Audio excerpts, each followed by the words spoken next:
Sejam muito bem-vindos a mais um mergulho analítico detalhado.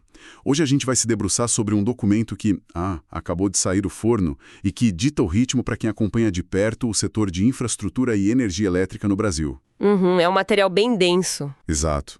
Estamos falando do recém-lançado Relatório de Resultados, o famoso Earnings Release, do quarto trimestre de 2025 da ISA Energia Brasil. Para quem acompanha o ticker na bolsa, as ações ISA3 e ISEA4. Que saiu hoje, né? Isso, publicado exatamente hoje, 24 de fevereiro de 2026. E a nossa missão aqui hoje é muito clara. A gente quer traduzir aquela complexidade contábil, deixar o jargão um pouco de lado e focar no que realmente altera a tese de investimento. Até porque balanço de transmissora pode parecer uma verdadeira sopa de letrinhas. Sem dúvida. A gente quer entender a fundo essa dinâmica entre a forte geração de caixa e, curiosamente, a queda do lucro. Desvendar a estratégia por trás dessa montanha de investimentos que a empresa está executando e analisar a performance recente do papel ISAE4. E claro, falar do que o investidor adora. Os proventos. Isso aí. Dissecar a política de distribuição de dividendos e os juros sobre capital próprio. Porque um balanço financeiro desse calibre esconde histórias muito fascinantes sobre a modernização e o futuro da nossa rede elétrica. O grande desafio de analisar um balanço do setor de transmissão é justamente separar o que é só um ruído contábil do que é de fato geração de valor no longo prazo. Quando a gente olha para um relatório tão denso quanto esse do quarto trimestre da ISA Energia Brasil, a sobrecarga de dados é um risco real, fica fácil se perder. Com certeza. Então, o meu foco para a nossa análise de hoje é trazer uma clareza estrutural. A ideia é a gente observar os fundamentos operacionais, questionar as decisões de alocação de capital da gestão e mapear como a companhia está se posicionando frente a um cenário macroeconômico que, vamos ser sinceros, está bem desafiador. E a gente precisa garantir que quem está nos ouvindo tenha essa visão panorâmica e crítica, né? Para entender o momento atual do negócio e, principalmente, se as ações PISEC 4 representam uma boa oportunidade hoje. Exatamente. O investidor precisa dessa leitura mais fria. Então vamos direto ao ponto que chamou mais atenção logo na primeira página do relatório. É o que a gente pode chamar de o grande paradoxo do trimestre. Quem bateu o olho rápido lá na última linha do demonstrativo pode tomar um susto. O número assusta à primeira vista. Sim, porque a gente tem o lucro líquido regulatório da ISA Energia Brasil sofrendo uma contração severa, uma queda de 40,4% na comparação anual. Caiu para 482,7 milhões de reais. Só que, quando a gente sobe um pouquinho no demonstrativo e olha para o EBITDA, que é o que reflete a geração de caixa puramente operacional, a gente vê um avanço de 7,5%. Exato, batendo 854 milhões. 854 milhões de reais. E mais do que o crescimento absoluto, a margem EBITDA impressiona, cravada ali em 76,2%. Que é uma margem altíssima. É formidável. Então, a grande pergunta é como a gente concilia esses dois mundos? A operação principal gera cada vez mais caixa com essas margens gigantes, mas o lucro que sobra lá no fim para o acionista cai quase pela metade. Onde esse dinheiro está ficando retido? É uma excelente pergunta. E essa dicotomia, sabe, é muito clássica em momentos de forte expansão no setor elétrico, mas exige um cuidado gigante na leitura. Esse aumento de 7,5% no EBITDA, com margem acima de 76%, sinaliza para quem está analisando que o negócio central da companhia, que é operar e manter linhas de transmissão, está blindado. E altamente eficiente. Enfim, a operação não é o problema de forma alguma. A retenção desse valor acontece nas chamadas linhas financeiras e tributárias do balanço. E o relatório aponta dois pesos fundamentais nesse trimestre específico. Tá, e quais seriam? O primeiro é a despesa financeira. A gente teve um salto de 34,4% nas despesas financeiras líquidas. Isso consumiu cerca de 354,7 milhões de reais. Nossa, é um pedaço considerável. E isso é um reflexo direto de um cenário macroeconômico com o CDI em patamares muito elevados, somado a um volume muito maior de captações de dívida que a empresa precisou fazer ao longo de 2025 para bancar os projetos dela. a conta de juros chega e machuca a última linha. Não tem mágica. Entendi. E o segundo peso seria a linha de impostos, certo? Porque o relatório menciona especificamente o IRPJ e a CSL. Sim, mas aqui cabe uma ressalva importantíssima para a gente não penalizar a gestão de uma forma injusta. Uhum. A queda do lucro parece muito drástica por conta de um efeito base de comparação. Como assim? É que lá no quarto trimestre de 2024, a companhia registrou um ganho atípico colossal. Foi uma receita de 427 milhões de reais só na linha de impostos. Ah, um evento não recorrente. Exato. E agora, no quarto trimestre de 2025, essa mesma linha trouxe uma receita de 85,4 milhões, que é basicamente o benefício fiscal gerado pelo anúncio de juros sobre capital próprio. Ou seja, o lucro do ano passado estava muito inflado por um evento tributário favorável que não ia se repetir na mesma magnitude. Tá.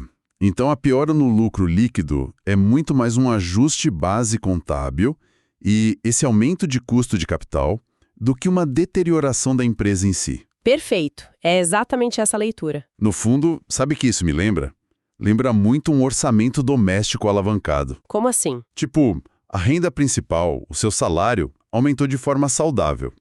As contas do dia a dia, a operação, estão sob controle. Mas o custo daquele financiamento imobiliário que você fez no passado ficou mais pesado por causa da taxa de juros. Sim. E para piorar a percepção da falta atual, no ano passado você teve uma restituição gigantesca do imposto de renda que turbinou seu saldo bancário em dezembro, e isso não aconteceu esse ano.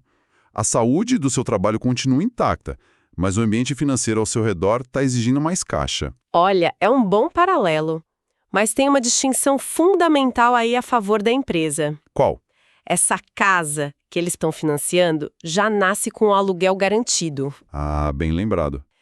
Na transmissão de energia, as receitas são reajustadas pela inflação e elas têm contratos muito longos.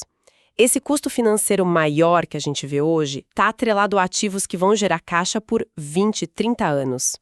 É isso que sustenta a estratégia de alavancagem que a gente está observando no balanço. Faz todo sentido. E já que a gente tocou na alavancagem, acho que isso nos leva de uma forma muito fluida para o verdadeiro motor de crescimento da ISA Energia Brasil hoje.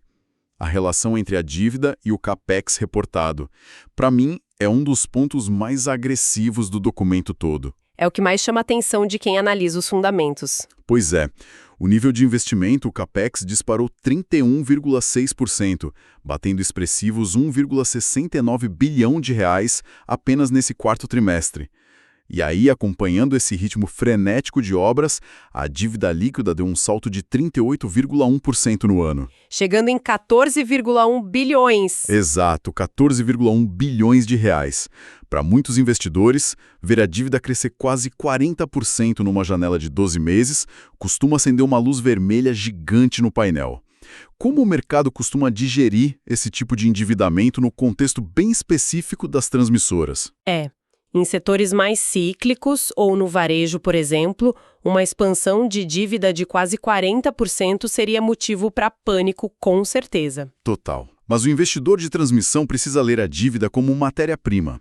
O negócio de transmissão é puramente capital intensivo na largada. Você precisa imobilizar bilhões de reais hoje para erguer as torres, estruturar as subestações e estender cabos por milhares de quilômetros de um estado para o outro. É um dinheiro que sai agora para voltar pingando por décadas. Exatamente. Esses 14,1 bilhões de reais em dívida estão financiando um portfólio enorme de projetos que, uma vez operacionais, garantem a chamada receita anual permitida, a RAP. A famosa RAP, isso. É um fluxo de caixa previsível e que é totalmente blindado contra oscilações de demanda. A grande questão para quem avalia a empresa não é o tamanho absoluto da dívida, mas sim a capacidade de execução da gestão. Se a dívida cresce, mas as obras atrasam, aí sim a gente tem um problema sério. O que, lendo o relatório, não parece ser o caso aqui. A empresa faz questão de listar entregas físicas muito concretas. Eles não estão só alavancando o balanço baseados em promessas. De jeito nenhum. Eles estão entregando projetos críticos. Sim, a gente viu no texto a energização do projeto Riacho Grande, em novembro, a entrada em operação comercial do bloco 1 do projeto Piraquê, além de avanços bem consistentes nos projetos Água Vermelha e Minuano. Não estamos falando de linha de crédito no papel, a gente está falando de estrutura que já está de pé, transmitindo energia e já começando a faturar. E tem um ponto adicional aí no relatório que mostra uma sofisticação muito grande da tesouraria da ISA Energia Brasil. Eles detalham um movimento fortíssimo de gestão de passivos. Ah, a recompra das debêntures. Isso. Em dezembro de 2025, eles executaram resgate antecipado de 700 milhões de reais referentes à 12ª emissão de debêntures. E o que isso significa na prática para quem está nos ouvindo? Significa que eles usaram novas captações, que são mais eficientes, para pagar uma dívida antiga, que estava cara. Com isso, eles conseguiram alongar o prazo médio de vencimento dessas dívidas em cerca de 3 anos e, o que é mais impressionante, reduziram os spreads contratados em quase 80 pontos base. Poxa, num cenário de juros nas alturas, isso é ouro. Altos, alongar o perfil da dívida e cortar o spread é uma manobra defensiva vital. Eles estão otimizando a estrutura de capital justamente para garantir que esses novos projetos, de fato, gerem valor líquido para o acionista no fim do dia. Bom, com toda essa engenharia de capital e esse volume de obras, começando a gerar receita com as novas linhas entrando em operação, a gente chega na pergunta natural de quem investe. Quando o dinheiro cai na conta? Exatamente. Quando e como essa conta fecha a favor dos proventos. Porque o relatório trouxe informações que são, música para os ouvidos de quem busca retorno via dividendos. E o desempenho da ação ISA4 reflete muito isso. A gente teve 2 grandes anúncios recentes. Foram bem relevantes. Muito. Primeiro, a aprovação de juros sobre capital próprio lá no dia 19 de dezembro de 2025, totalizando 495,2 milhões de reais. Isso representa cerca de 75 centavos por ação. E agora, junto com esse balanço de hoje, 24 de fevereiro, um novo anúncio de dividendos no valor de 279,3 milhões de reais, adicionando mais 42 centavos por ação. Como a gente avalia essa política de distribuição no meio de um ciclo tão pesado de investimentos? O que mais me chama atenção aí é a disciplina na alocação de capital. É muito complexo para uma companhia manter o prato dos investimentos bilionários girando enquanto sustenta o prato da distribuição de proventos. Tem que ter muito malabarismo. Demais. E essa estratégia de utilizar quase R$500 bilhão em juros sobre capital próprio no final do ano tem um propósito duplo. Ao mesmo tempo em que remunera o investidor, põe o dinheiro no bolso de quem tem ZAI4, o JCP atua como uma despesa dedutível. Ele cria aquele escudo fiscal, né? Exato, cria um escudo fiscal que reduz a base de cálculo do IRPJ e da CSLL. Isso otimiza a carga tributária da companhia de forma brutal. É uma decisão que protege o caixa da empresa para continuar investindo enquanto atende àquela demanda constante do mercado por rentabilidade recorrente. Eles estão monetizando o balanço de uma forma muito inteligente. E o mercado secundário está claramente precificando essa solidez toda. Os números de fechamento do trimestre na Bolsa são notáveis para a ISE4. Foram muito fortes. As ações preferenciais da companhia encerraram o 4º trimestre cotadas a R$ 27,54. Isso traduz uma valorização de 11,6% apenas na janela desse trimestre. Só para colocar em perspectiva para nossa audiência, o Ibovespa no mesmo período avançou 10,2%. Ou seja, bateu o índice. A empresa não apenas acompanhou o mercado de risco, como entregou alfa. E o valor de mercado total da Isanha Energia Brasil encostou ali nos 19,8 bilhões de reais. Tem um dado que os investidores institucionais adoram: a liquidez de um salto absurdo. O volume financeiro médio diário de negociação cresceu 30%, superando a marca de 55 milhões de reais por dia. O mercado está comprando esse risco de execução da empresa com muito apetite, não acha? Com certeza. E olha, essa alta na liquidez é muitas vezes um indicador mais poderoso do que a própria alta pontual do papel. Por quê? Porque quando você tem mais de 55 milhões trocando de mãos diariamente, significa que os grandes fundos conseguem montar e desmontar posições relevantes sem distorcer o preço da ação na tela. O prêmio que a gente vê nas ações ISAI4 reflete a confiança do mercado na previsibilidade desse negócio. O investidor olha para a dívida de 14 bilhões, olha para o histórico de entregas de projetos complexos como Riacho Grande e Minuano e conclui: a gestão tem o controle da situação. Eles sabem o que estão fazendo. Sabem. Além disso, o papel reflete a resiliência do próprio Índice de Energia Elétrica, o IEE, que subiu 14,6% no trimestre. A companhia está sim navegando um vento favorável do setor, mas provando a sua capacidade individual de gerar valor através desses dividendos consistentes. É por isso que é vista como uma oportunidade real para quem busca dividendos projetados fortes. Perfeito. Agora, saindo um pouco dessa fotografia puramente financeira do trimestre e olhando mais para o horizonte, o documento traz um foco em estratégia corporativa que foge um pouco do padrão burocrático de balanço. Sim, eles deram bastante destaque para isso. A companhia foca muito no lançamento do que eles chamam de Estratégia IESA 2040, energia que dá vida à transição. Isso me sinaliza uma tentativa forte de reposicionamento de marca. Eles estão tentando mostrar para o mercado que são muito mais do que apenas operadores de infraestrutura estática. Eles querem se posicionar como protagonistas na transição energética nacional ao longo das próximas décadas. E essa sinalização é vital, porque ela ataca de frente um estereótipo muito arraigado no mercado financeiro. O famoso setor de postes e fios. Exatamente. Historicamente, as transmissoras recebem esse apelido pejorativo de empresas de postes e fios. A percepção geral de quem está de fora é de um modelo de negócio monótono. Você ergue a torre, passa o cabo de alta tensão e cobra um pedágio fixo sem necessidade nenhuma de inovar. Parece algo parado no tempo. Mas a estratégia ISA 2040 tenta desconstruir essa visão. Eles estão mostrando que a rede do futuro não suporta mais repassiva.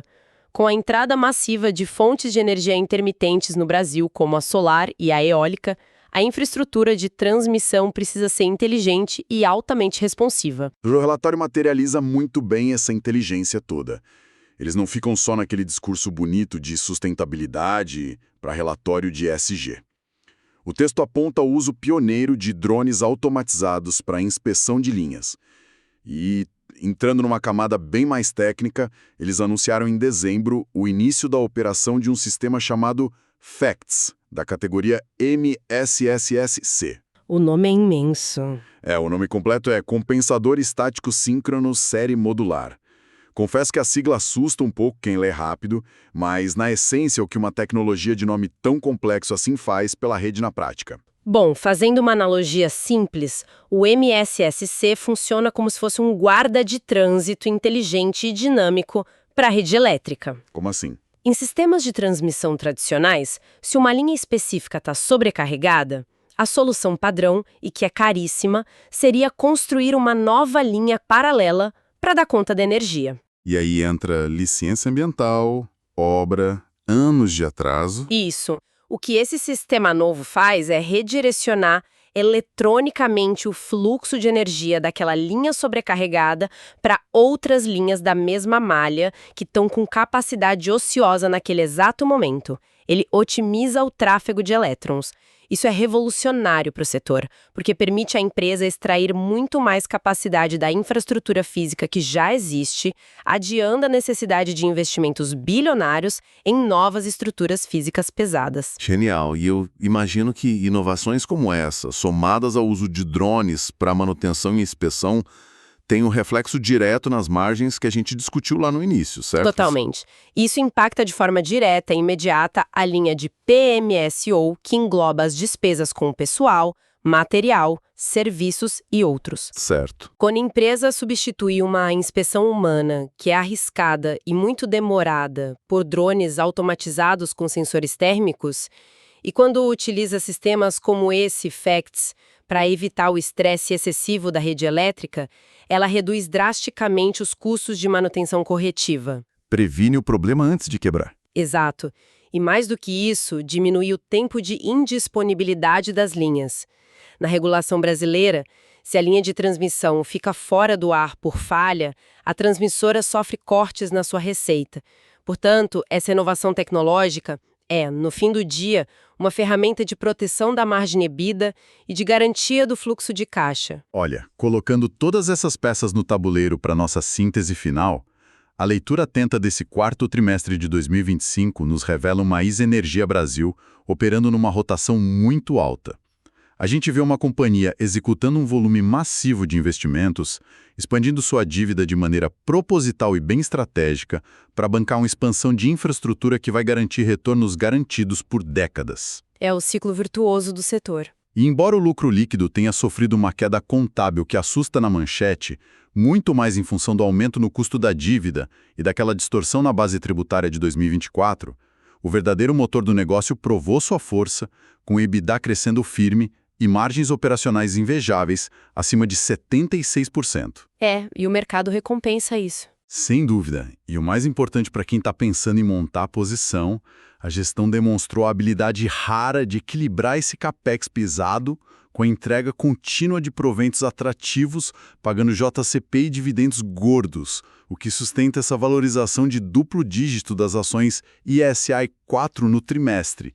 Tudo isso sendo pavimentado por uma visão de longo prazo que injeta tecnologia de ponta num setor historicamente tão tradicional. Resumiu perfeitamente.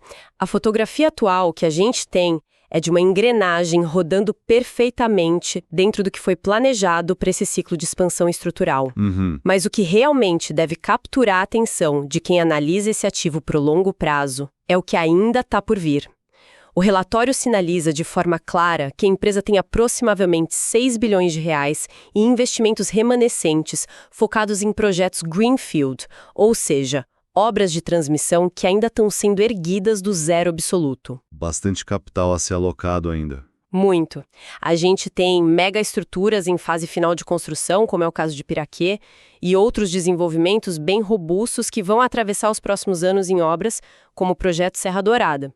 E aí a provocação analítica que fica para quem está nos acompanhando é a seguinte: quando essa intensa fase de construção pesada e de alavancagem finalmente terminar, como todo esse capital imobilizado de hoje vai se converter numa geração colossal de fluxo de caixa livre? Essa é a grande virada de chave, né? Sim. E principalmente como essa transição de uma fase de grandes obras para uma fase de pura operação de margem alta vai redefinir a magnitude e a frequência da distribuição de dividendos da ESA Energia Brasil ao longo de toda a próxima década. Fica a reflexão. É uma excelente reflexão sobre o ciclo de maturação dos investimentos em infraestrutura pesada. O momento de plantar, que é o que a gente está vendo agora, exige dívida, suor e bastante capex. Mas o momento da colheita, num setor que é blindado e protegido pela inflação, esse momento pode mudar o patamar de rentabilidade do acionista de uma forma totalmente estrutural. O mercado com certeza vai continuar observando de perto cada entrega de projeto para ver se essa promessa contábil se converte em realidade ali pingando na conta da corretora. É o que todo mundo espera ver. Para quem acompanha o nosso mergulho analítico, a gente espera que a discussão super detalhada de hoje tenha ajudado a desmistificar aqueles números iniciais que assustam e a iluminar as estratégias reais por trás das linhas desse balanço tão importante. A recomendação principal é sempre ler nas entrelinhas, questionar os números que saem apenas nas manchetes rápidas e buscar os fundamentos que movem o mercado de verdade. A gente agradece demais a companhia de vocês hoje e aguardamos todos no nosso próximo mergulho analítico detalhado. Até a próxima! Até lá!